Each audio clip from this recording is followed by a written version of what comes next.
There is in hell a vast and sloping ground called Malibolge, a lost place of stone as black as the great cliff that seals it round. Precisely in the center of that space there yawns a well extremely wide and deep. I shall discuss it in its proper place. The border that remains between the well pit and the great cliff forms an enormous circle, and 10 descending and 10 descending troughs are cut in it, offering a general prospect like the ground that lies around one of those ancient castles whose walls are girded many times around by concentric moats, and just as from the portal the castle's bridges run from moat to moat to the last bank, so from the great rock wall across the embankments and the ditches, high and narrow cliffs run to the central wall, which cuts and gathers them like radii. Here, shaken by the back of Geryon, we found ourselves. My guide kept to the left and I walked after him, so we moved on. Below, on my right, and filling the first ditch along both banks, new souls in pain appeared, new torments and new devils black as pitch. All of these sinners were naked. On our side of the middle, they walked toward us, on the other, in our direction, but with swifter stride. Just so the Romans, because of the great throng in the year of the Jubilee, divide the bridge in order that the crowds may pass along, so that all face the castle as they go, on one side toward St. Peter's, while on the other all move along, facing toward Mount Giordano. And everywhere along that hideous track I saw horned demons with enormous lashes move through the souls, scourging them on the back. Ah, how the stragglers of that long route stirred their legs, quick march at the first crack of the lash. Certainly no one waited a second or third. As we went on, one face in that procession caught my eye, and I said, "That sinner there, it is certainly not the first time I've seen that one." I stopped, therefore, to study him, and my guide, out of his kindness, waited, and even allowed me to walk back a few steps at the sinner's side. And that flayed spirit, seeing me turn around, thought to hide his face, but I called to him, "You there, that walk along with your eyes on the ground. If those are not false features, then I know you as Venedico Cassianamico of Bologna. What brings you here among this pretty crew?" And he replied, "I speak unwillingly, but something in your living voice, in which I hear the world again, stirs and compels me. It was I who brought the fair Gisola round to serve the will and lust of the Marquis, however sordid that old tale may sound. There are many more from Bologna who weep away eternity in this ditch.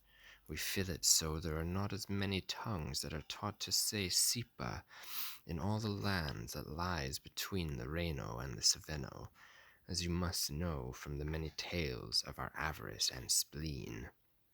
And as he spoke, one of those lashes fell across his back, and a demon cried, "Move on, you pimp, there are no women here to sell."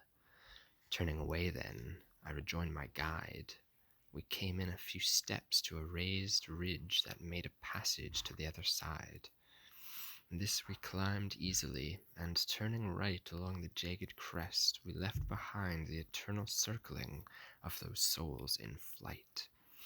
And when we reached the part at which the stone was tunneled for the passage of the scourged, my guide said, "Stop a minute and look down on these other misbegotten wraiths of sin.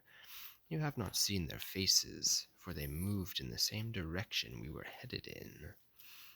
So from that bridge we looked down on the throng that hurried toward us on the other side.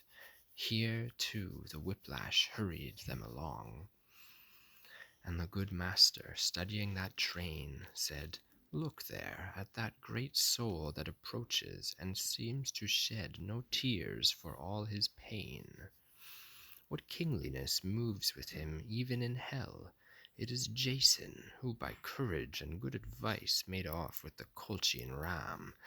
Later it fell that he passed Lemnos, where the women of Wrath, enraged by Venus's curse that drove their lovers out of their arms, put all their males to death. There with his honeyed tongue and his dishonest lover's wiles, he gulled Hypsipyle, who in the slaughter had gulled all the rest. And there he left her pregnant and forsaken. Such guilt condemns him to such punishment. And also for Medea is vengeance taken.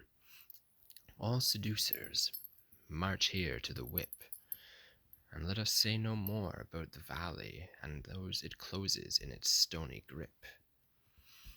We had already come to where the walk crosses the second bank, from which it lifts another arch, spanning from rock to rock. Here we heard people whine in the next chasm, and knock and thump themselves with open palms, and blubber through their snouts as if in a spasm. Streaming from that pit, a vapor rose over the banks, crusting them with a slime that sickened my eyes and hammered at my nose.